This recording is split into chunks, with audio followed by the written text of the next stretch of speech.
여러분, 오늘 아침에 눈 뜨자마자 어떤 생각이 드셨나요? 아이고, 오늘은 뭐 하지? 또 하루가 길겠네 하며 한숨부터 나오셨나요? 아니면 오늘도 내 마음대로 즐겁게 보내야지. 아직 건강한 내 다리 참 감사합니다. 하며 감사한 마음으로 행복하게 웃으며 하루를 시작하셨나요? 같은 아침이지만 누군가는 우울하게, 누군가는 즐겁게 하루를 엽니다. 똑같이 나이 들었는데 어떤 분은 매일 불안하고 외롭고 어떤 분은 편안하고 자유롭습니다. 도대체 무엇이 노년의 행복을 가를까요? 자식이 잘났으면 뭐합니까? 바쁘다고 1년에 한 번 얼굴 보기도 힘드니 말입니다. 돈이 많으면 뭐합니까? 쓰지도 못하고 통장만 들여다보며 불안해하니 말입니다. 건강에 집착하면 뭐합니까? 수치에 매달리다 삶의 즐거움을 다 놓치니 말입니다. 돈, 명예, 자식 성공한 것? 다 필요 없습니다. 정작 중요한 건 따로 있습니다.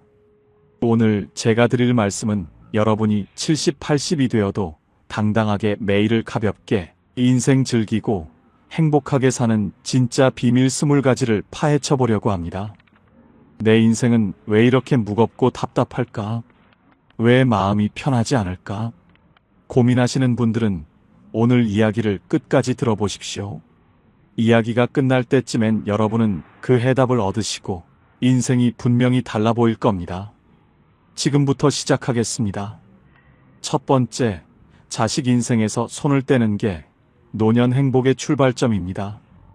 이영숙 씨는 평생 자식 둘을 키우느라 고생했습니다. 밤낮으로 일하고 끼니를 걸으면서까지 자식들 대학 보내고 결혼시키고 집 장만하도록 도와줬어요. 큰아들은 결혼해서 경기도에 살고 딸은 부산에 삽니다. 이영숙 씨는 서울 변두리 작은 아파트에 혼자 살아요.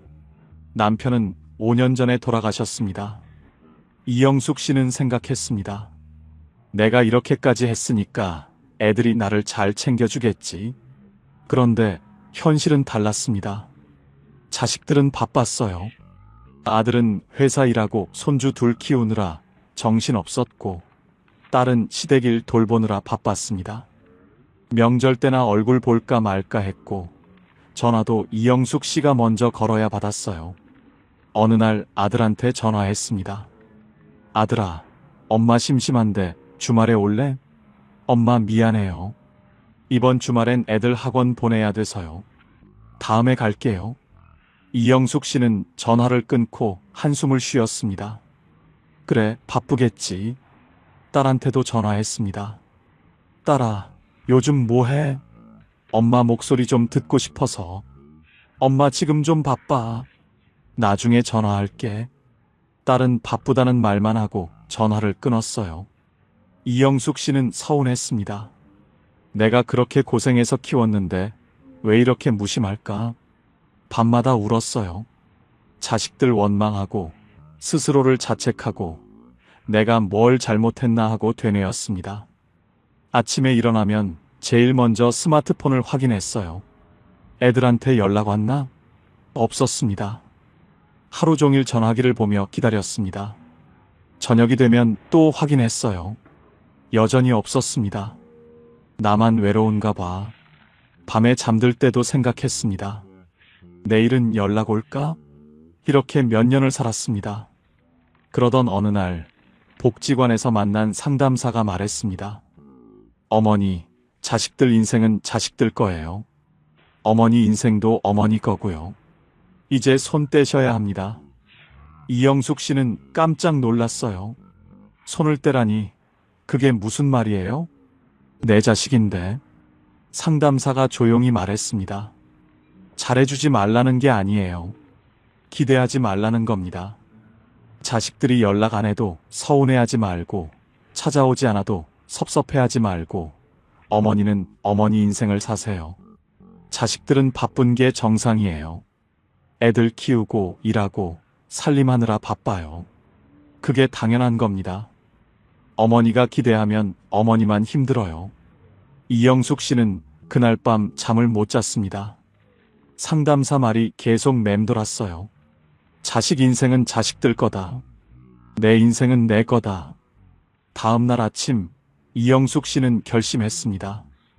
그래, 손 떼자. 기대하지 말자. 그날부터 이영숙 씨는 바뀌기 시작했습니다. 자식한테 먼저 전화하지 않았어요. 연락 오면 받고 안 오면 그만이었습니다. 스마트폰도 자주 확인하지 않았어요. 대신 혼자 할 수 있는 것들을 찾았습니다. 복지관에 가서 노래 교실에 등록했어요. 화요일 오전 10시 매주 갔습니다. 처음엔 어색했어요. 이 나이에 노래를 배워서 뭐해? 그런데 함께 수업 듣는 사람들이 좋았습니다. 나이도 비슷하고 이야기도 잘 통했어요. 노래 부르다 보면 시간이 금방 갔습니다. 수업 끝나고 같이 점심 먹으러 가기도 했어요. 다음 주에 또 봐요 하면서 헤어지는데 기분이 좋았습니다.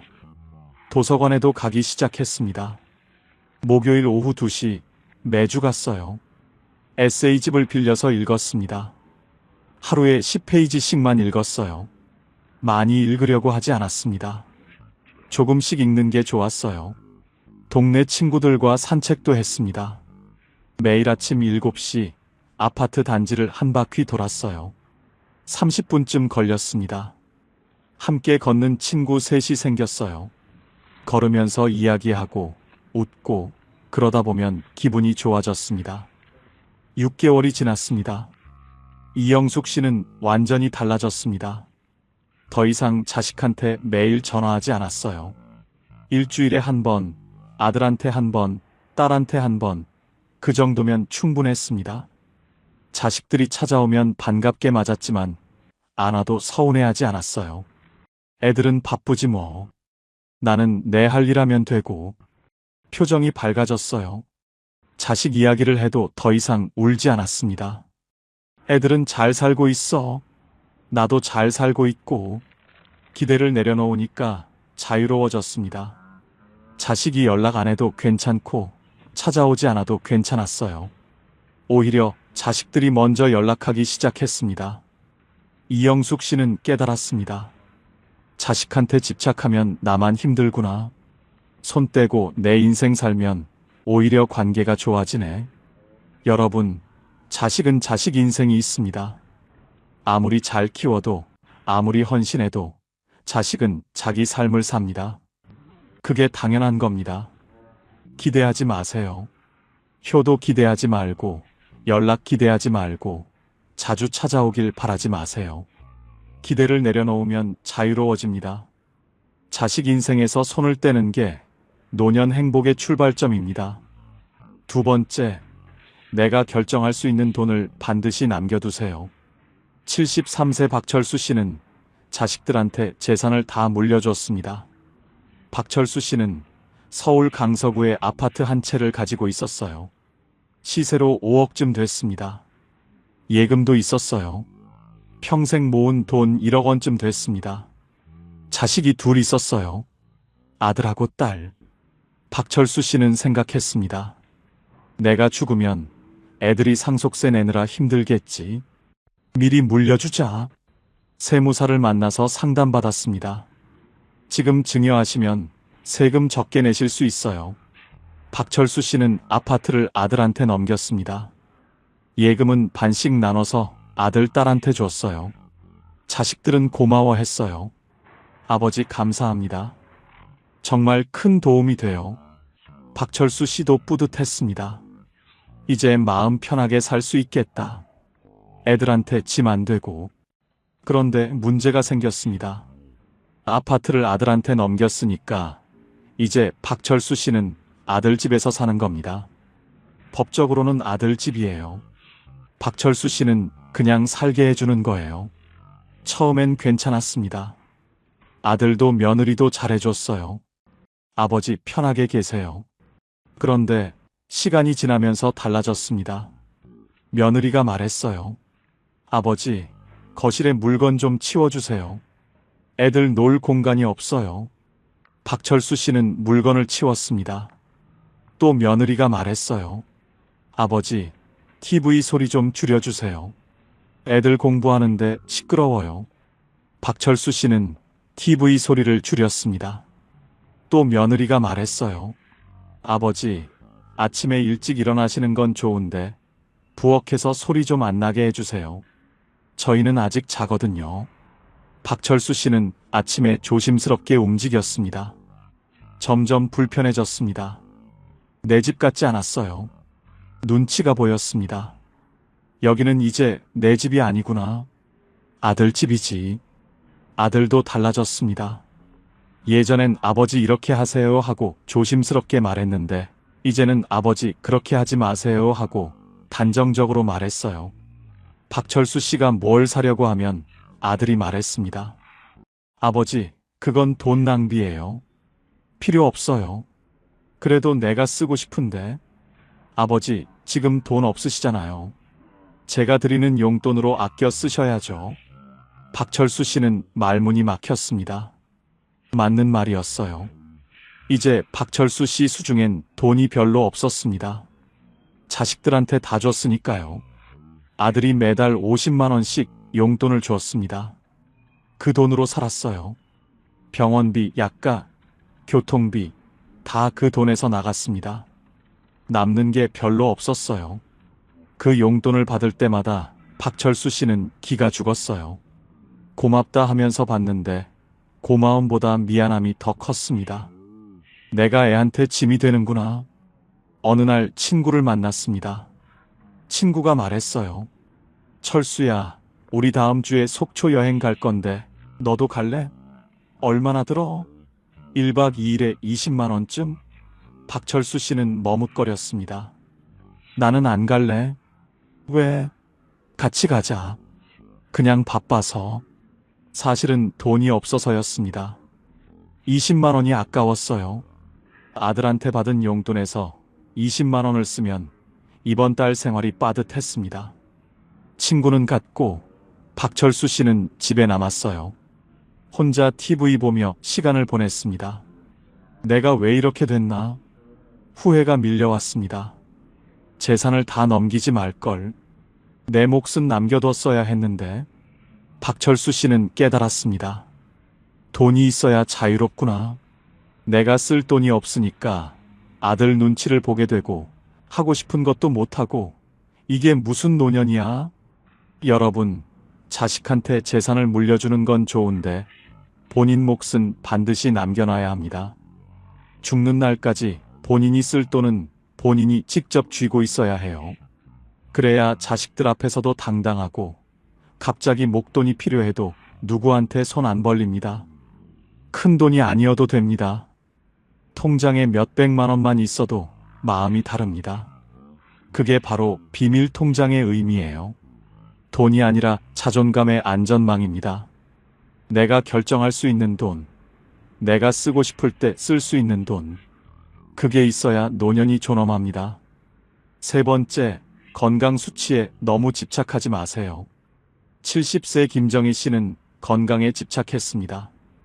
혈압계를 집에 두고 매일 아침 혈압을 쟀어요.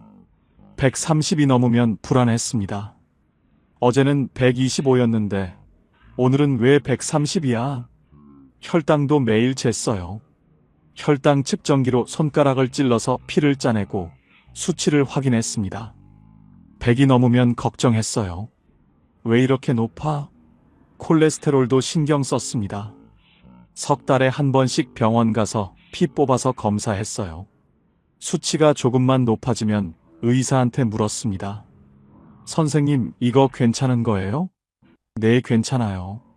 나이 드시면 좀 올라가는 게 정상이에요. 그래도 낮춰야 하는 거 아니에요? 약 드시고 계시잖아요. 괜찮아요. 김정희 씨는 불안했습니다. 인터넷으로 건강 정보를 찾아봤어요. 혈압 130 넘으면 위험하다. 혈당 100 넘으면 당뇨 위험, 콜레스테롤 높으면 심장병 위험. 겁이 났습니다. 식단을 철저히 관리했어요. 운동도 매일 했습니다. 아침 6시에 일어나서 1시간 걸었어요. 비가 와도 우산 쓰고 걸었습니다. 눈이 와도 조심조심 걸었어요. 하루라도 안 걸으면 불안했습니다. 오늘 안 걸으면 건강 나빠지는 거 아니야? 그렇게 살았는데 오히려 스트레스만 쌓였어요. 친구들이 밥 먹자고 하면 고민했습니다. 메뉴가 뭐야? 삼겹살 먹으러 가자. 나는 안 갈래. 기름진 거 못 먹어. 그럼 칼국수는? 밀가루 음식은 몸에 안 좋아. 나는 패스. 친구들이 점점 안 불렀어요. 정희는 까다로워서 같이 밥 먹기 힘들어. 김정혜 씨는 외로워졌습니다. 집에서 혼자 밥 먹고, 혼자 운동하고, 혼자 혈압 재고, 혼자 걱정했어요. 내가 건강을 위해 사는 건가? 사느라 건강을 챙기는 건가? 헷갈렸습니다. 어느 날 의사가 말했습니다. 어머니, 너무 스트레스 받지 마세요. 수치보다 중요한 건 삶의 질이에요. 어머니 나이에 혈압 130이면 괜찮아요. 혈당 100도 괜찮고요. 너무 집착하지 마시고 적당히 관리하세요. 먹고 싶은 거 가끔 먹고 운동도 기분 좋을 때만 하시고 그렇게 사세요. 김정희 씨는 그날부터 조금 느슨해졌습니다. 혈압 매일 재던 걸 일주일에 한 번으로 줄였어요. 혈당도 가끔만 쟀습니다. 먹고 싶은 거 가끔 먹었어요. 친구들이 삼겹살 먹자고 하면 갔습니다. 한 달에 한 번쯤이야 괜찮지. 맛있었어요. 스트레스가 줄어드니까 얼굴도 밝아졌어요. 친구들이 말했습니다. 정희야, 요즘 표정 좋아 보이네. 응, 요즘 좀 편하게 살아. 김정희 씨는 깨달았습니다. 건강의 목적은 오래 사는 게 아니라 내 발로 내 삶을 사는 거구나. 수치에 집착하다 삶을 망치면 무슨 소용이야? 여러분, 완벽한 건강을 추구하지 마세요. 적당히 건강하면 됩니다. 무리 없이 걷고, 혼자 밥 먹고, 화장실 가고, 그 정도면 충분합니다. 건강에 집착하다 오히려 삶을 망치지 마세요. 네 번째, 오래된 관계라도 나를 소모시키면 내려놓으세요. 68세 한명숙 씨는 40년 지기 친구가 있었습니다. 이름은 순자였어요. 젊었을 때부터 친하게 지냈습니다. 같은 동네에 살았고 자식들 나이도 비슷했고 자주 만났어요. 그런데 나이 들면서 순자를 만나는 게 점점 피곤해졌습니다. 만날 때마다 순자는 자기 자식 자랑만 했어요. 우리 아들 말이야.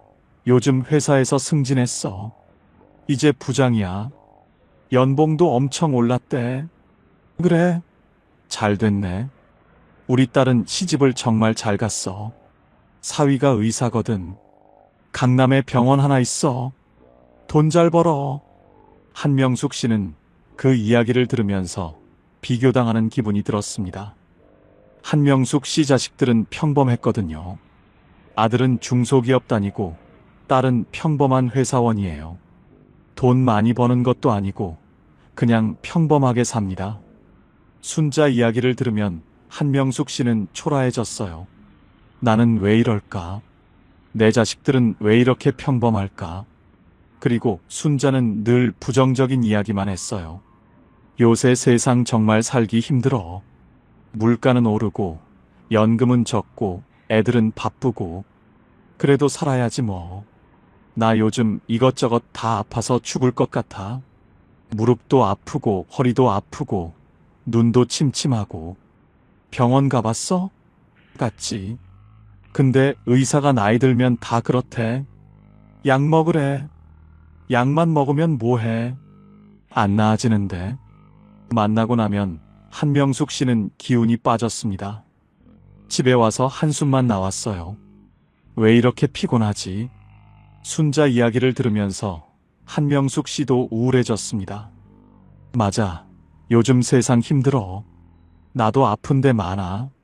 나도 애들 평범하고. 부정적인 생각만 들었어요. 그래도 40년 친구니까 억지로 만났습니다. 이러면 안 되는데. 오래 알고 지낸 친구인데 어떻게 안 만나. 한 달에 두세 번씩 만났어요. 만날 때마다 똑같은 이야기였습니다. 자식 자랑, 부정적인 이야기, 불평불만. 한명숙 씨는 점점 더 지쳤습니다. 그러다 어느 날 한명숙 씨는 결심했습니다.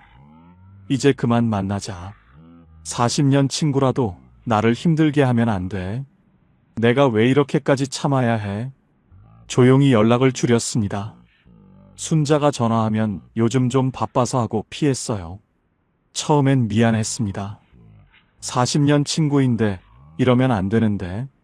하지만 시간이 지나니까 오히려 편해졌어요. 순자 생각 안 해도 되고, 자식 자랑 안 들어도 되고, 부정적인 이야기 안 들어도 되고, 비교당하지 않아도 됐습니다. 마음이 가벼워졌어요. 한명숙 씨는 깨달았습니다. 오래된 관계라고 해서 꼭 유지할 필요는 없구나. 나를 소모시키는 관계는 과감히 정리해야 해. 그게 나를 지키는 거구나. 여러분, 관계를 정리하세요. 모든 관계를 유지할 필요 없습니다. 만나면 기분 좋아지는 사람만 만나세요. 만나고 나면 피곤한 사람은 안 만나도 됩니다. 오래된 관계라도 나를 힘들게 하면 내려놓으세요. 5번째, 혼자 있는 시간을 두려워하지 마세요. 72세 오정숙 씨는 혼자 삽니다. 남편은 3년 전에 돌아가셨고, 자식은 제주도에 살아요. 아들이 제주도에서 펜션을 운영합니다. 1년에 한두 번 보는 게 전부예요. 오정숙 씨는 서울 노원구 아파트에 혼자 삽니다. 처음엔 외로웠습니다. 혼자 밥 먹고, 혼자 자고, 이게 무슨 인생이야? 남편이 살아있을 때는 아침에 일어나면 남편이 있었어요. 함께 아침 먹고, 함께 TV 보고, 함께 산책했습니다. 그런데 이제는 혼자예요. 아침에 눈 뜨면 조용합니다. 밥도 혼자 먹어요. TV도 혼자 봐요. 산책도 혼자 해요. 외로웠습니다. 울었어요. 왜 나만 이렇게 살아? 남편은 가버리고 아들은 멀리 있고 나만 혼자 남았어. TV를 하루 종일 켜뒀습니다. 소리가 없으면 무서웠어요. 조용하면 외로움이 몰려왔습니다. 그래서 TV를 계속 틀어뒀어요. 뉴스 보고, 드라마 보고, 예능 보고, 하루 종일 TV만 봤습니다. 아들한테 매일 전화했습니다. 아들아, 엄마 심심해. 언제 와? 엄마 바빠서 못 가요. 나중에 갈게요. 그래, 알았어. 전화를 끊고 또 울었어요. 친구들한테도 연락했습니다. 나 심심한데 나올래? 미안한데 오늘은 좀 바빠. 친구들도 각자 사정이 있었어요. 오정숙 씨는 점점 더 외로워졌습니다. 나만 혼자네. 나만 외로워. 그러던 어느 날 오정숙 씨는 생각했습니다. 이렇게 살면 안 되겠다. 남한테 의지하면 나만 힘들어. 혼자 있는 시간을 견디는 법을 배워야겠다. 그날부터 시도했습니다. 아침에 일어나서 커피를 천천히 마셔봤어요. 처음엔 어색했습니다. 혼자 커피 마시는 게 뭐가 좋아? 그런데 며칠 하다 보니 익숙해졌어요. 창밖을 보며 커피를 마시는데 나쁘지 않았습니다. 커피 맛이 이렇게 좋았구나. 햇살이 들어오는 게 보였어요. 나무들이 바람에 흔들리는 게 보였습니다. 세상이 이렇게 예뻤구나. 베란다에 화분을 놓고 키워봤습니다. 꽃집에서 제라늄 하나를 샀어요.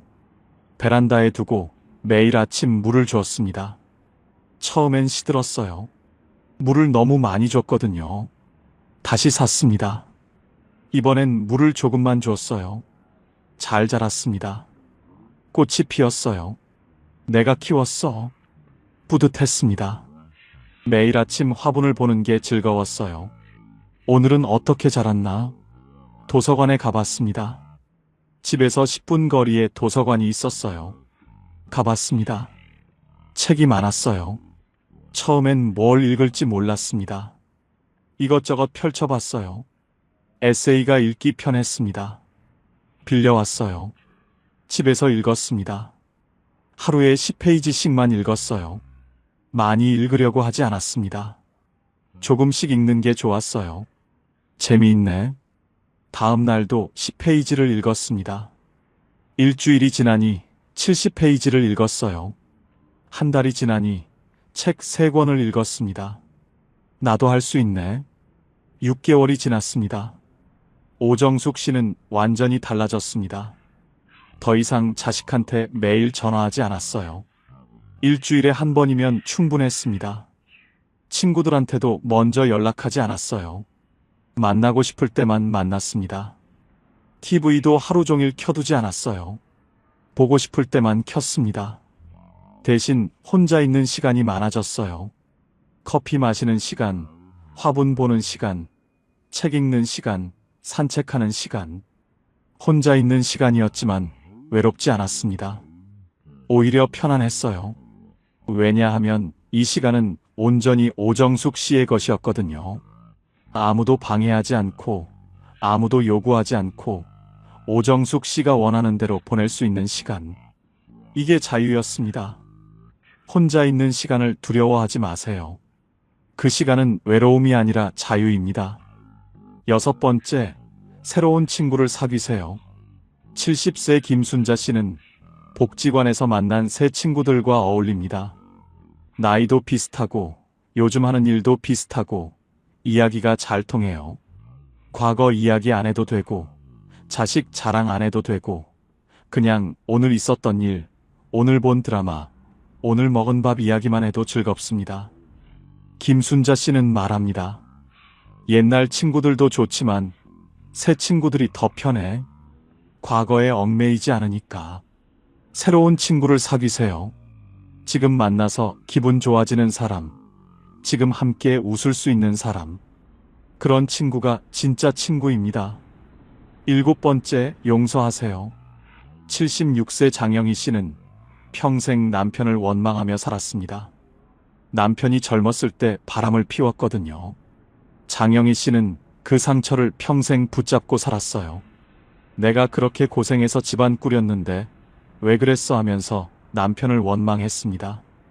남편은 나중에 잘못을 뉘우치고 잘 살았지만 장영희 씨는 용서하지 못했어요. 그 원망이 장영희 씨를 괴롭혔습니다. 밤에 잠 못 자고 우울하고 화만 났어요. 남편은 이미 돌아가셨는데도 장영희 씨는 여전히 원망했습니다. 어느 날 상담사가 말했습니다. 어머니, 원망은 상대를 괴롭히는 게 아니라 어머니를 괴롭혀요. 남편은 이미 돌아가셨는데 어머니만 아직도 고통받고 계세요. 이제 놓아주세요. 장영희 씨는 눈물을 흘렸습니다. 어떻게 용서해요? 그 상처가 아직도 아픈데. 상담사가 조용히 말했습니다. 용서는 상대를 위한 게 아니에요. 어머니를 위한 거예요. 용서하면 어머니가 자유로워집니다. 장영희 씨는 그날부터 시도했습니다. 용서하자. 나를 위해서. 쉽지 않았어요. 하지만 조금씩 놓아주기 시작했습니다. 그때는 그랬구나. 이제 그만 생각하자. 6개월이 지나자 장영희 씨는 달라졌습니다. 남편 생각이 나도 더 이상 화가 안 났어요. 그때는 그랬지. 이제 다 지나간 일이야. 마음이 가벼워졌습니다. 용서하세요. 용서는 상대를 위한 게 아니라 나를 위한 선택입니다. 용서하면 자유로워집니다. 8번째, 비교하지 마세요. 친구는 자식이 잘 됐고 나는 못 됐고, 친구는 돈이 많고 나는 없고, 친구는 건강하고 나는 아프고. 비교하면 끝이 없습니다. 비교할수록 나만 초라해집니다. 비교하지 마세요. 남은 남이고 나는 나입니다. 나는 나대로 잘 살고 있습니다. 비교 안 하면 마음이 편해집니다. 9번째, 체면을 내려놓으세요. 이제는 체면 버리세요. 남들이 뭐라고 하든 상관없습니다. 내가 편한 게 최고예요. 비싼 옷 안 입어도 되고, 좋은 차 안 타도 되고, 큰 집 안 살아도 됩니다. 편한 게 최고입니다. 10번째, 완벽하게 살려고 하지 마세요. 적당히 사세요. 집 좀 어질러져도 괜찮고, 밥 대충 먹어도 괜찮고, 몸 좀 편하게 입어도 괜찮습니다. 완벽함을 추구하지 마세요. 편안함을 추구하세요. 11번째, 물건을 줄이세요. 78세 최영자 씨는 집을 정리했습니다. 옷장을 비우고, 책장을 비우고, 주방을 비웠어요. 안 쓰는 건 다 버렸습니다. 처음엔 아까웠어요. 이거 아직 쓸 수 있는데, 나중에 필요할 수도 있는데 하면서 망설였습니다. 그런데 용기 내서 버렸어요. 버리고 나니까 시원했습니다.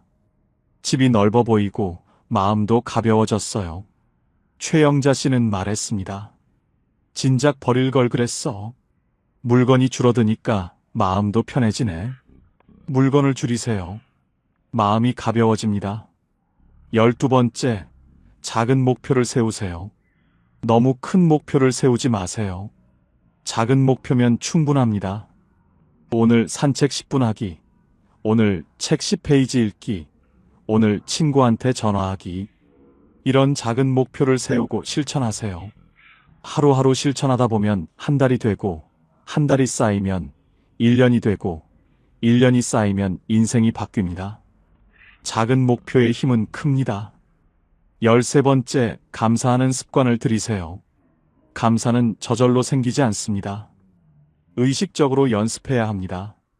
매일 아침 일어나서 감사한 것 3가지를 생각해 보세요. 오늘도 눈을 떴다. 밥을 먹을 수 있다. 날씨가 좋다.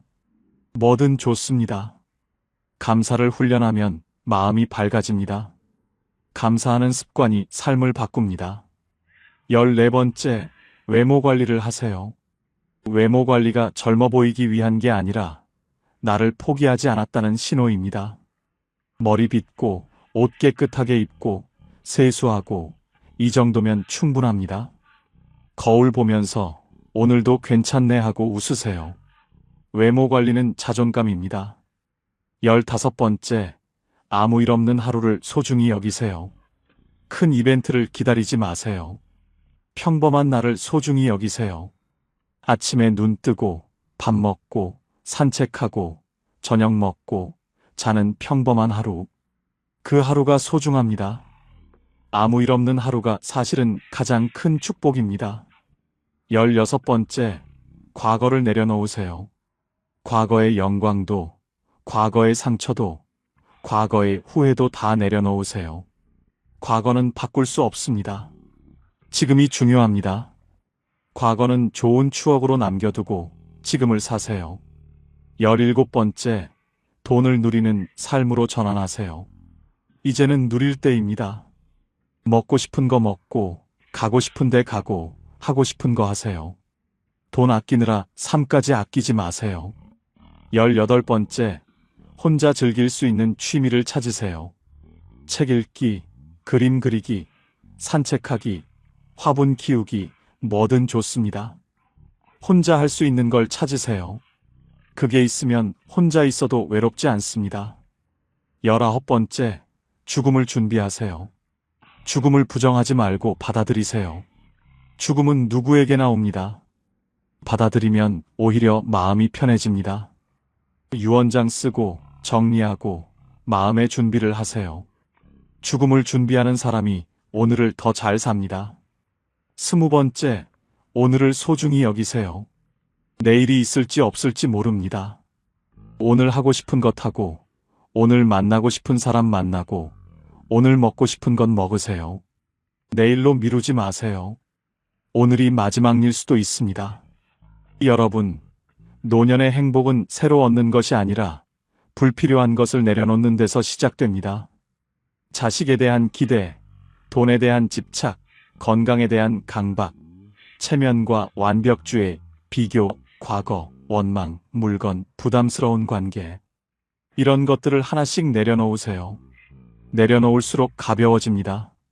20가지 방법은 기술이 아니라 삶을 대하는 태도의 변화입니다. 당신은 아직 무엇을 붙잡고 계신가요? 오늘 하나만 내려놓아 보세요. 내일 또 하나 내려놓으세요.